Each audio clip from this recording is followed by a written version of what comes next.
जय श्री कृष्ण। आप सभी का आपके अपने धारा चैनल पर हार्दिक स्वागत है। इससे पहले अधिक मास महात्म्य और अन्य भी बहुत सारी अन्य विषयों पर भी वीडियो हमारे चैनल पर हैं। उन सबको सुनने के लिए आप सबका बहुत बहुत धन्यवाद। आशा करती हूँ कि आप सभी पूरे माह कथा का श्रवण करते रहेंगे। आपको जब समय मिले आप अपने धारा चैनल पर कथा का श्रवण लगातार करें और पूरे अध्याय श्रवण करते रहें। इससे बीच में कथा छोड़ने पर कथा महात्म्य का पूरा लाभ नहीं मिलता। भादो माह श्री कृष्ण का बेहद प्रिय माह है। इस माह में सभी कृष्णमय हो जाते हैं। इस माह में श्रीमद् भागवत पुराण को विधिवत स्थापित करके नित्य उनका पाठ करना चाहिए। इससे धन और वैभव की प्राप्ति तो होती ही है, अंत में मनुष्य मोक्ष की प्राप्ति भी कर लेता है। भाद्रपद मास महात्म्य की कथा। भागवत पुराण कथा। भक्ति के कष्ट की निवृत्ति। नारद जी कहते हैं, अब मैं भक्ति ज्ञान और वैराग्य को स्थापित करने के लिए प्रयत्न पूर्वक श्री सुखदेव जी के कहे हुए भागवत शास्त्र को कथा द्वारा उज्जवल ज्ञान यज्ञ करूँगा। यह यज्ञ मुझे कहाँ करना चाहिए? आप इसके लिए कोई स्थान बता दीजिए। आप लोग वेद के पारगामी हैं, इसलिए मुझे इस सुख शास्त्र की महिमा सुनाइए। यह भी बताइए कि श्रीमद् भागवत की कथा कितने दिनों में सुनानी चाहिए और उसके सुनाने की विधि क्या है। सनकादि बोले, नारद जी आप बड़े विनीत और विवेकी हैं। सुनिए, हम आपको ये सब बातें बताते हैं। हरिद्वार के पास आनंद नाम का एक घाट है। वहाँ अनेकों ऋषि रहते हैं तथा देवता और सिद्ध लोग भी उनका सेवन करते रहते हैं। भांति भांति के वृक्ष और लताओं के कारण वह बड़ा सघन है और वहाँ बड़ी कोमल नवीन बालू बिछी हुई है। वह घाट बड़ा ही सुरम्य और एकांत प्रदेश में है। वहाँ हर समय सुनहले कमलों की सुगंध आया करती है। आसपास रहने वाले सिंह, हाथी आदि परस्पर विरोधी जीवों के चित्त में भी वैरभाव नहीं है। वहाँ आप बिना किसी विशेष प्रयत्न के ही ज्ञान यज्ञ आरंभ कर दीजिए। उस स्थान पर कथा में अपूर्व रस का उदय होगा। भक्ति भी अपनी आँखों के ही सामने निर्बल और जरा जीर्ण अवस्था में पड़े हुए ज्ञान और वैराग्य को साथ लेकर वहाँ आ जाएगी। क्योंकि जहाँ भी श्रीमद् भागवत की कथा होती है वहाँ ये भक्ति आदि अपने आप पहुँच जाते हैं। वहाँ कानों में कथा के शब्द पढ़ने से ये तीनों तरुण हो जाएंगे। सूत जी कहते हैं, इस प्रकार कहकर नारद जी के साथ सनकादि भी श्रीमद् भागवत कथा अमृत का पान करने के लिए वहाँ से तुरंत गंगा तट पर चले गए। जिस समय वे तट पर पहुँचे, भूलोक, देवलोक और ब्रह्मलोक सभी जगह इस कथा का हल्ला हो गया। जो जो भगवत कथा के रसिक विष्णु भक्त थे, वे सभी श्रीमद् भागवत कथा अमृत का पान करने के लिए सबसे आगे दौड़ दौड़ कर आने लगे। भृगु, वशिष्ठ, च्यवन, गौतम, मेघातिथि, देवल, देवरात, परशुराम, विश्वामित्र, शाकल, मार्कंडे, दत्तात्रेय, पिप्पलाद, योगेश्वर व्यास और पराशर, छायाशुक, जांजलि और जुहू आदि सभी प्रधान प्रधान मुनिगण अपने अपने पुत्र, शिष्य और स्त्रियों समेत बड़े प्रेम से वहाँ आ गए। इनके सिवा वेद, वेदांत, मंत्र, तंत्र, 17 पुराण और 6 शास्त्र भी मूर्तिमान होकर वहाँ उपस्थित हुए। गंगा आदि नदियाँ, पुष्कर आदि सरोवर, कुरुक्षेत्र आदि समस्त क्षेत्र, सारी दिशाएं, दंडक आदि वन, हिमालय आदि पर्वत तथा देव, गंधर्व और दानव आदि सभी कथा सुनने चले आए। जो लोग अपने गौरव के कारण नहीं आए, महर्षि भृगु उन्हें समझा बुझा कर ले आए। तब कथा सुनाने के लिए दीक्षित होकर श्री कृष्ण परायण सनकादि नारद जी के दिए हुए श्रेष्ठ आसन पर विराजमान हुए। उस समय सभी श्रोताओं ने उनकी वंदना की। श्रोताओं में वैष्णव, विरक्त, सन्यासी और ब्रह्मचारी लोग आगे बैठे और उन सबके आगे नारद जी विराजमान हुए। एक और ऋषिगण, एक और देवता, एक और वेद और उपनिषद तथा एक और तीर्थ बैठे और दूसरी ओर स्त्रियां बैठी। उस समय सब और जय जयकार, नमस्कार और शंखों का शब्द होने लगा और अबीर, गुलाल, खील एवं फूलों की खूब वर्षा होने लगी। कोई कोई देवश्रेष्ठ तो विमानों पर चढ़कर वहां बैठे हुए सब लोगों पर कल्पवृक्ष के पुष्पों की वर्षा करने लगे। सूत जी कहते हैं, इस प्रकार पूजा समाप्त होने पर जब लोग एकाग्रचित हो गए, तब सनकादि ऋषि महात्मा नारद को श्रीमद् भागवत का महात्म्य स्पष्ट करके सुनाने लगे। सनकादि ने कहा, अब हम आपको इस भागवत शास्त्र की महिमा सुनाते हैं। इसके श्रवण मात्र से मुक्ति हाथ लग जाती है। श्रीमद् भागवत की कथा का सदा सर्वदा सेवन आस्वादन करना चाहिए। इसके श्रवण मात्र से श्री हरि हृदय में आ विराजते हैं। इस ग्रंथ में 18,000 श्लोक और 12 स्कंध हैं तथा श्री सुखदेव और राजा परीक्षित का संवाद है। आप यह भागवत शास्त्र ध्यान देकर सुनिए। यह जीव तभी तक अज्ञानवश इस संसार चक्र में भटकता है जब तक क्षण भर के लिए भी कानों में इस सुख शास्त्र की कथा नहीं पड़ती। बहुत से शास्त्र और पुराण सुनने से क्या लाभ है, इससे तो व्यर्थ का भ्रम बढ़ता है। मुक्ति देने के लिए तो एकमात्र भागवत शास्त्र ही गरज रहा है। जिस घर में नित्य प्रति श्रीमद् भागवत की कथा होती है वह तीर्थ रूप हो जाता है और जो लोग उसमें रहते हैं उनके सारे पाप नष्ट हो जाते हैं। हजारों अश्वमेघ और सैकड़ों वाजपेयी यज्ञ इस सुख शास्त्र की कथा का 16वां अंश भी नहीं हो सकते। तपोधनों, जब तक लोग अच्छी तरह श्रीमद् भागवत का श्रवण नहीं करते तभी तक उनके शरीर में पाप निवास करते हैं। फल की दृष्टि से इस सुख शास्त्र कथा की समता गंगा, गया, काशी, पुष्कर या प्रयाग कोई तीर्थ भी नहीं कर सकता। यदि आपको परम गति की इच्छा है तो अपने मुख से ही श्रीमद् भागवत के आधे अथवा चौथाई श्लोक का भी नित्य नियम पूर्वक पाठ कीजिए। ओंकार, गायत्री, पुरुष सूक्त, तीनों वेद, श्रीमद् भागवत, ओम नमो भगवते वासुदेवाय, यह 12 अक्षर मंत्र 12 मूर्तियों वाले सूर्य भगवान, प्रयाग, संवत्सर रूप, काल, ब्राह्मण, अग्निहोत्र, गो, द्वादशी तिथि, तुलसी, वसंत ऋतु और भगवान पुरुषोत्तम, इन सब में बुद्धिमान लोग वस्तुतः कोई अंतर नहीं मानते।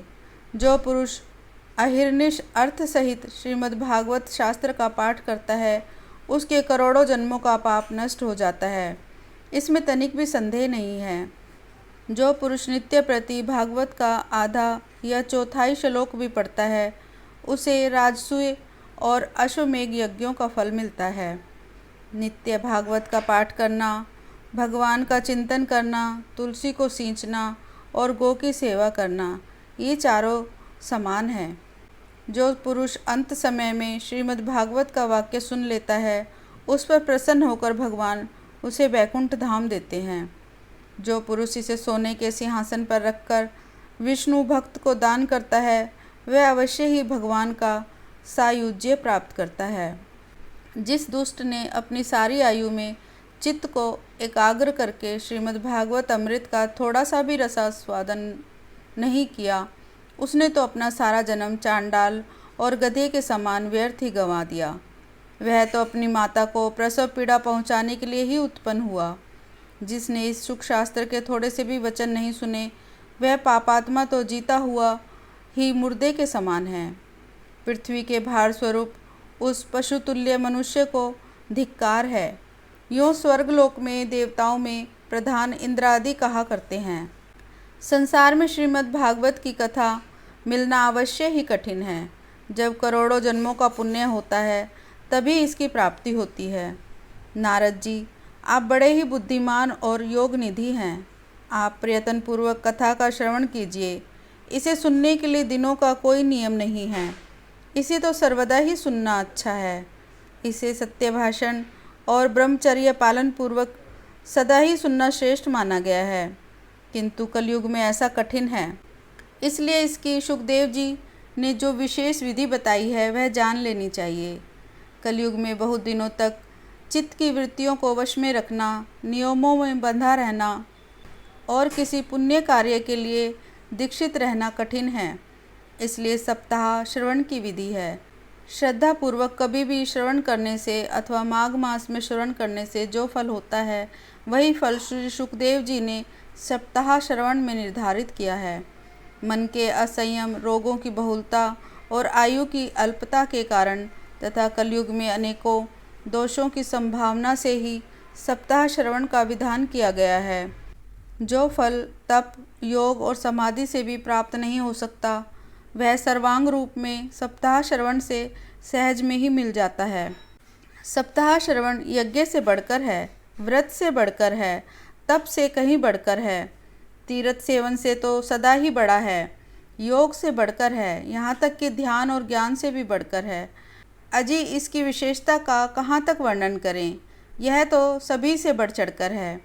शौनक जी ने कहा, सूत जी, यह तो आपने बड़े आश्चर्य की बात कही।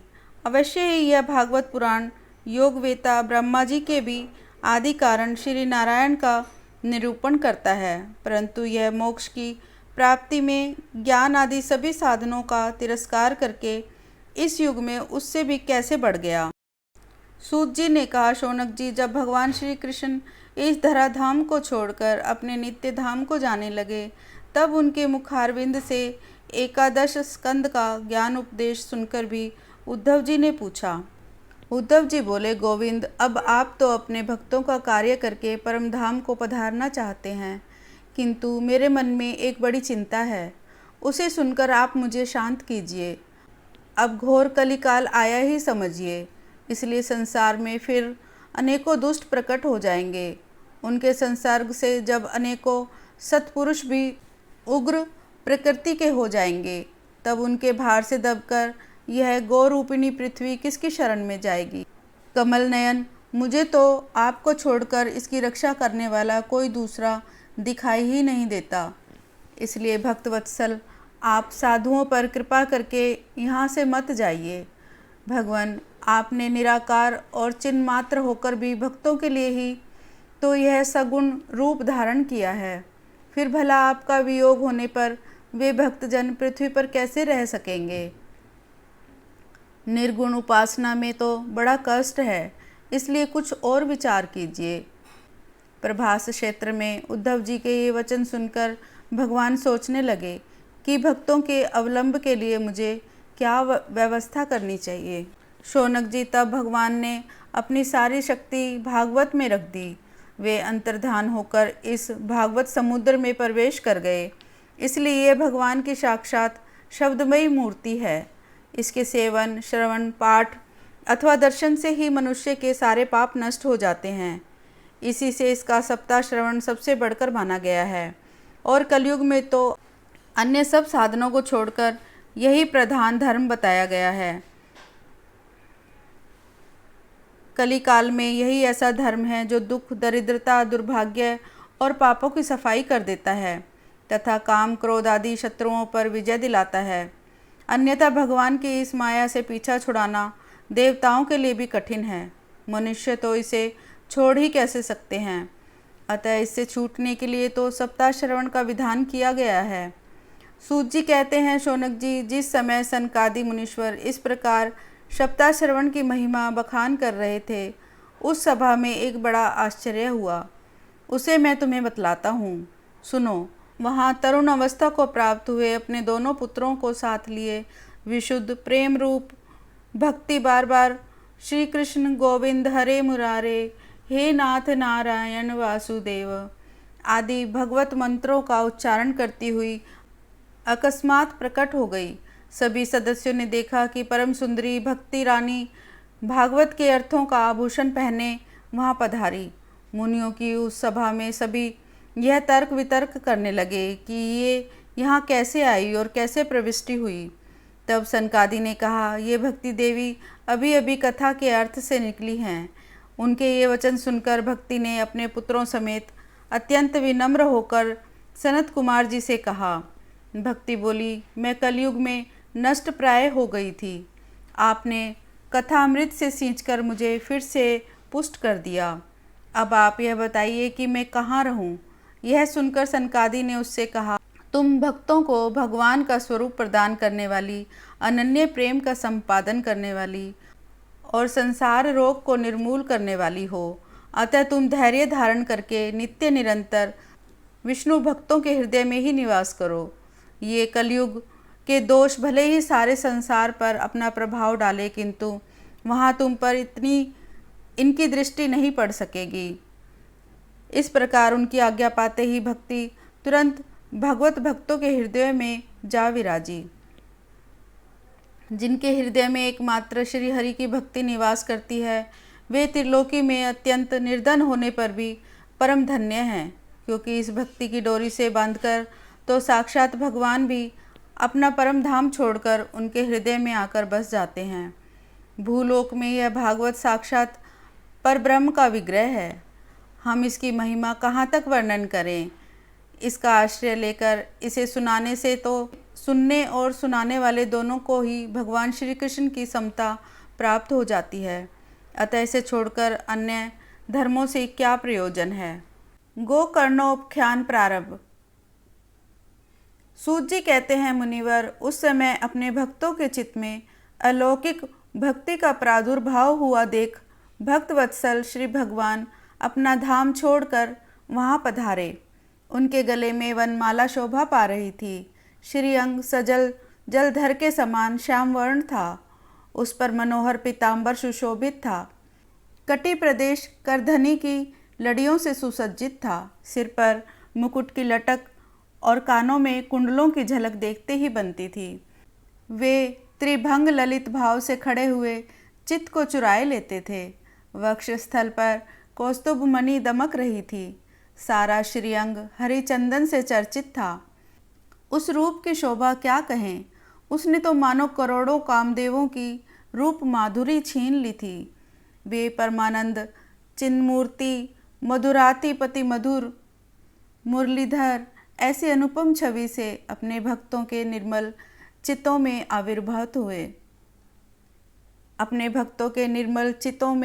आविर्भूत हुए। भगवान के नित्य लोक निवासी लीला परिकर उद्धववादी वहाँ गुप्त रूप से उस कथा को सुनने के लिए आए हुए थे। प्रभु के प्रकट होते ही चारों ओर जय हो की ध्वनि होने लगी। उस समय भक्ति रस का अद्भुत प्रवाह चला। बार बार अबीर गुलाल और पुष्पों की वर्षा तथा शंख ध्वनि होने लगी। उस सभा में जो बैठे थे उन्हें अपनी देह गेह और आत्मा की कोई सुधि न रही।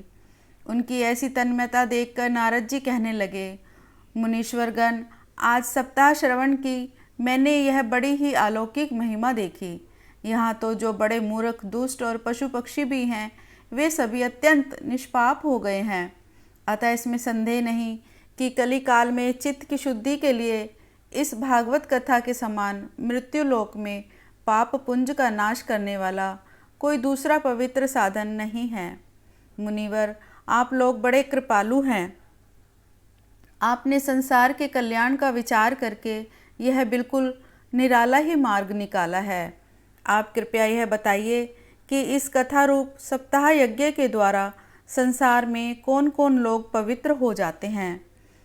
सनकादि ने कहा, जो लोग सदा तरह तरह के पाप किया करते हैं, निरंतर दुराचार में ही तत्पर रहते हैं और उल्टे मार्गों से चलते हैं, तथा जो क्रोधाग्नि से जलते रहने वाले कुटिल और काम परायण हैं, वे सभी इस कलयुग में सप्ताह यज्ञ से पवित्र हो जाते हैं। सत्य से च्युत, माता पिता की निंदा करने वाले, तृष्णा के मारे व्याकुल, आश्रम धर्म से रहित, दंभी, दूसरों की उन्नति देखकर कुढ़ने वाले और दूसरों को दुख देने वाले हैं, वे भी कलयुग में सप्ताह यज्ञ से पवित्र हो जाते हैं।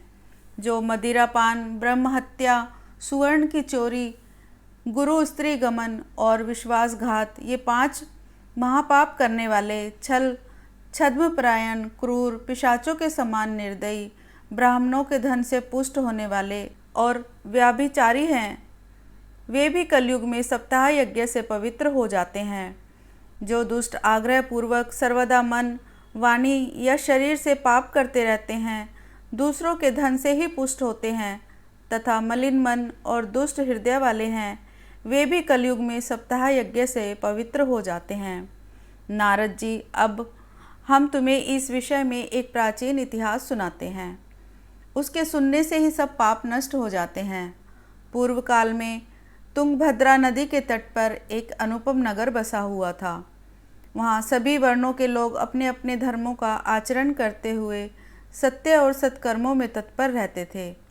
उस नगर में समस्त वेदों का विशेषज्ञ और श्रोत स्मार्त कर्मों में निपुण एक आत्मदेव नामक ब्राह्मण रहता था। वह साक्षात दूसरे सूर्य के समान तेजस्वी था। वह धनी होने पर भी भिक्षाजीवी था। उसकी प्यारी पत्नी धुंधुली, कुलीन और सुंदरी होने पर भी सदा अपनी बात पर अड़ जाने वाली स्त्री थी। उसे लोगों की बात करने में सुख मिलता था। स्वभाव था क्रूर, प्रायः कुछ न कुछ बकवास करती रहती थी। गृह कार्य में निपुण थी, कृपण थी और झगड़ालू भी थी। इस प्रकार ब्राह्मण दंपत्ति प्रेम से अपने घर में रहते और विहार करते थे। उनके पास अर्थ और भोग विलास की बहुत सी सामग्री थी। घर द्वार भी सुंदर थे, परंतु उससे उन्हें सुख नहीं था। जब अवस्था बहुत ढल गई तब उन्होंने संतान के लिए तरह तरह के पुण्य कर्म आरंभ किए और वे दीन दुखियों को गो, पृथ्वी, सुवर्ण और वस्त्र आदि दान करने लगे। इस प्रकार धर्म मार्ग में उन्होंने अपना आधा धन समाप्त कर दिया, तो भी उन्हें पुत्र या पुत्री किसी का भी मुख देखने को न मिला। इसलिए अब वह ब्राह्मण बहुत ही चिंता आतुर रहने लगा। एक दिन वह ब्राह्मण देवता बहुत दुखी होकर घर से निकलकर वन को चल दिया। दोपहर के समय उसे प्यास लगी, इसलिए वह एक तालाब पर आया। संतान के अभाव के दुख ने उसके शरीर को बहुत सूखा दिया था, इसलिए थक जाने के कारण जल पीकर वह वहीं बैठ गया। 2 घड़ी बीतने पर वहाँ एक सन्यासी महात्मा आए। जब ब्राह्मण देवता ने देखा कि वे जल पी चुके हैं, तब वह उनके पास गया और चरणों में नमस्कार करने के बाद सामने खड़े होकर लंबी लंबी सांसें लेने लगा। सन्यासी ने पूछा, कहो ब्राह्मण देवता, रोते क्यों हो? ऐसी तुम्हें क्या भारी चिंता है? तुम जल्दी ही मुझे अपने दुख का कारण बताओ। ब्राह्मण ने कहा, महाराज, मैं अपने पूर्व जन्म के पापों से संचित दुख का क्या वर्णन करूं? अब मेरे पितर मेरे द्वारा दी हुई जलांजलि के जल को अपनी चिंता जनित सांस से कुछ गर्म करके पीते हैं। देवता और ब्राह्मण मेरा दिया हुआ अन्न प्रसन्न मन से स्वीकार नहीं करते। संतान के लिए मैं इतना दुखी हो गया हूँ कि मुझे सब सूना ही सूना दिखाई देता है। मैं प्राण त्यागने के लिए यहाँ आया हूँ। संतानहीन जीवन को धिक्कार है, संतानहीन ग्रह को धिक्कार है, संतानहीन धन को धिक्कार है और संतानहीन कुल को धिक्कार है। मैं जिस गाय को पालता हूँ वह भी सर्वथा बांझ हो जाती है।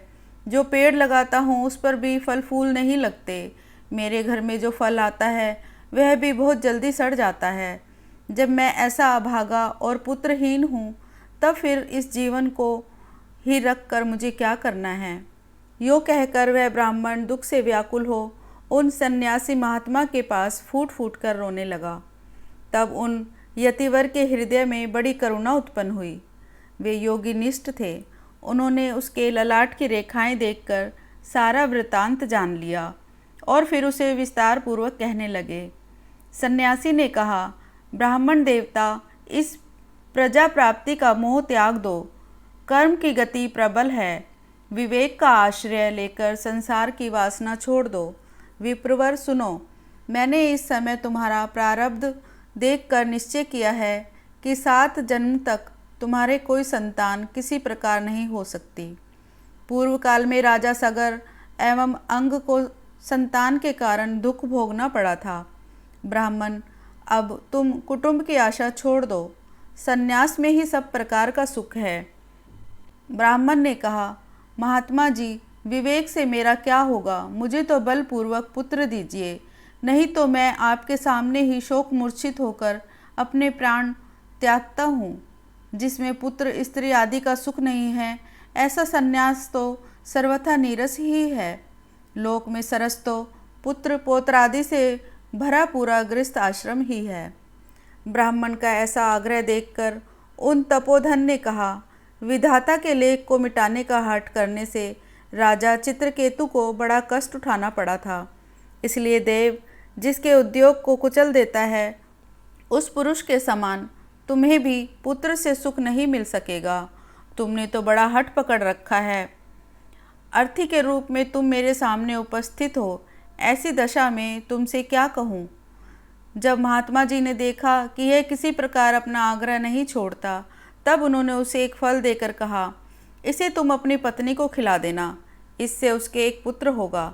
तुम्हारी स्त्री को 1 साल तक सत्य, शौच, दया, दान और एक समय एक ही अन्न खाने का नियम रखना चाहिए। यदि वह ऐसा करेगी तो बालक बहुत शुद्ध स्वभाव वाला होगा। यूँ कहकर वे योगीराज चले गए और ब्राह्मण अपने घर लौट आया। वहाँ आकर उसने वह फल अपनी स्त्री के हाथ में दे दिया और स्वयं कहीं चला गया। उसकी स्त्री तो कुटिल स्वभाव की थी ही। वह रो रो कर अपनी एक सखी से कहने लगी, सखी, मुझे तो बड़ी चिंता हो गई।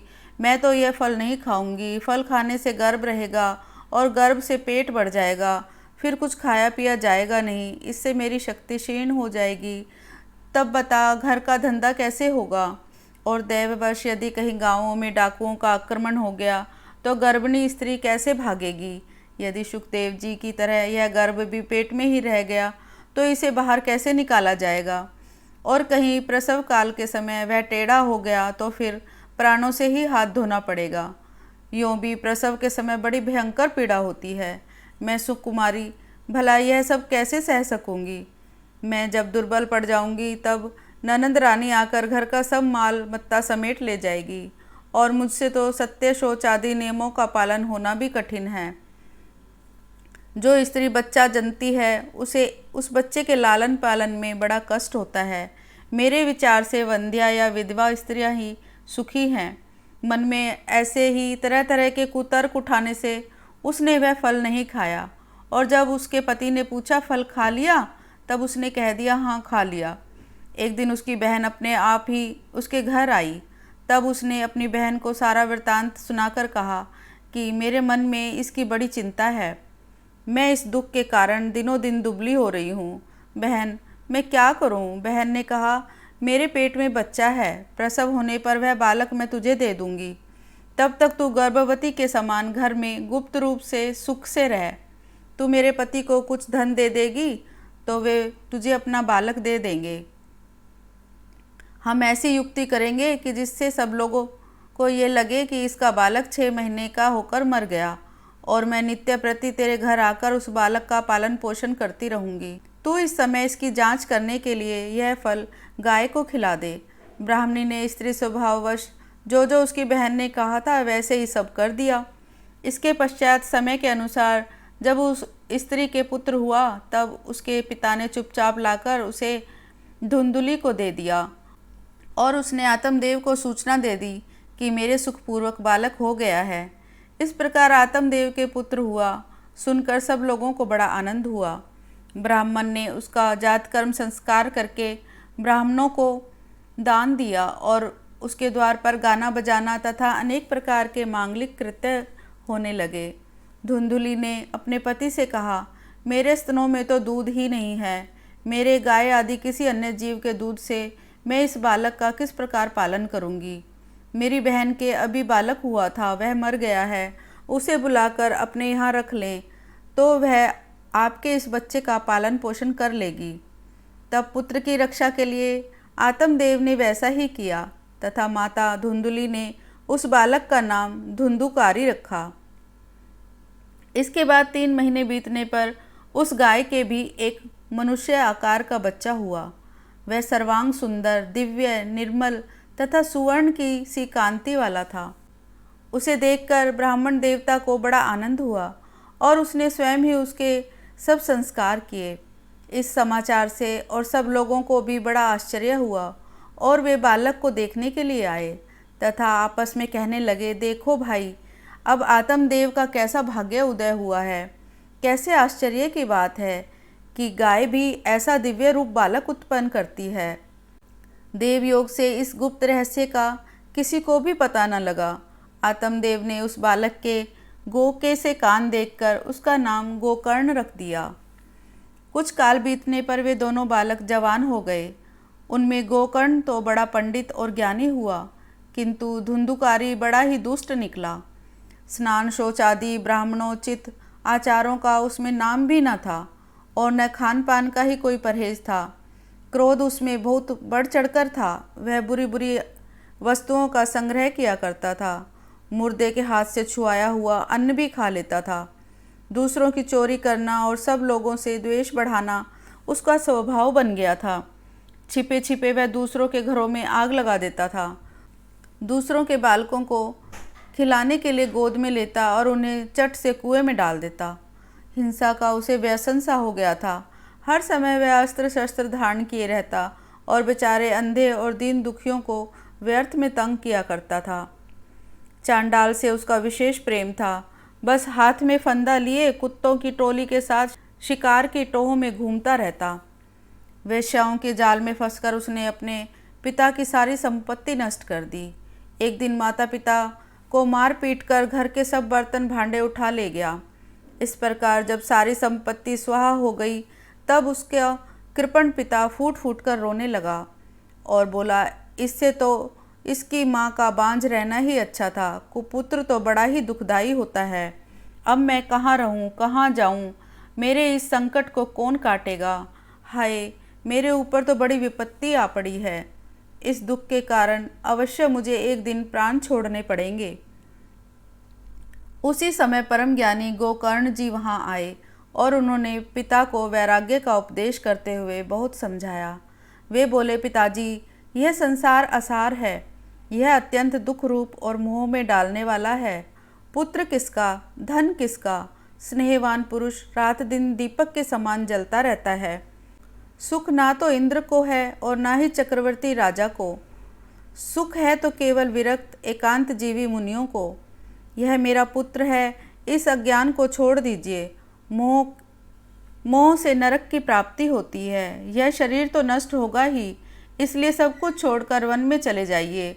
गोकर्ण के वचन सुनकर आत्मदेव वन में जाने के लिए तैयार हो गया और उनसे कहने लगा, बेटा, वन में रहकर मुझे क्या करना चाहिए, यह मुझसे विस्तार पूर्वक कहो। मैं बड़ा मूर्ख हूँ। अब तक कर्मवश स्नेह पाश में बंधा हुआ अपंगों की भांति इस घर रूप अंधेरे कुएं में ही पड़ा रहा। तुम बड़े दयालु हो, इससे मेरा उद्धार करो। गोकर्ण ने कहा, पिताजी, यह शरीर हड्डी मांस और रुधिर का पिंड है। इसे आप मैं मानना छोड़ दें और स्त्री पुत्र आदि को अपना कभी न माने। इस संसार को रात दिन क्षणभंगुर देखें। इसकी किसी भी वस्तु को स्थायी समझकर उसमें राग न करें। बस एकमात्र वैराग्य रस के रसिक होकर भगवान की भक्ति में लगे रहें। भगवत भजन ही सबसे बड़ा धर्म है। निरंतर उसी का आश्रय लिए रहें। अन्य सब प्रकार के लौकिक धर्मों से मुख मोड़ लें। सदा साधुजनों की सेवा करें। भोगों की लालसा को पास न फटकने दें और जल्दी से जल्दी दूसरों के गुण दोषों का विचार करना छोड़कर एकमात्र भगवत सेवा और भगवान की कथाओं के रस का ही पान करें। इस प्रकार पुत्र की वाणी से प्रभावित होकर आत्मदेव ने घर छोड़ दिया और वन की यात्रा की। यद्यपि उसकी आयु उस समय 60 वर्ष की हो चुकी थी, फिर भी बुद्धि में पूरी दृढ़ता थी।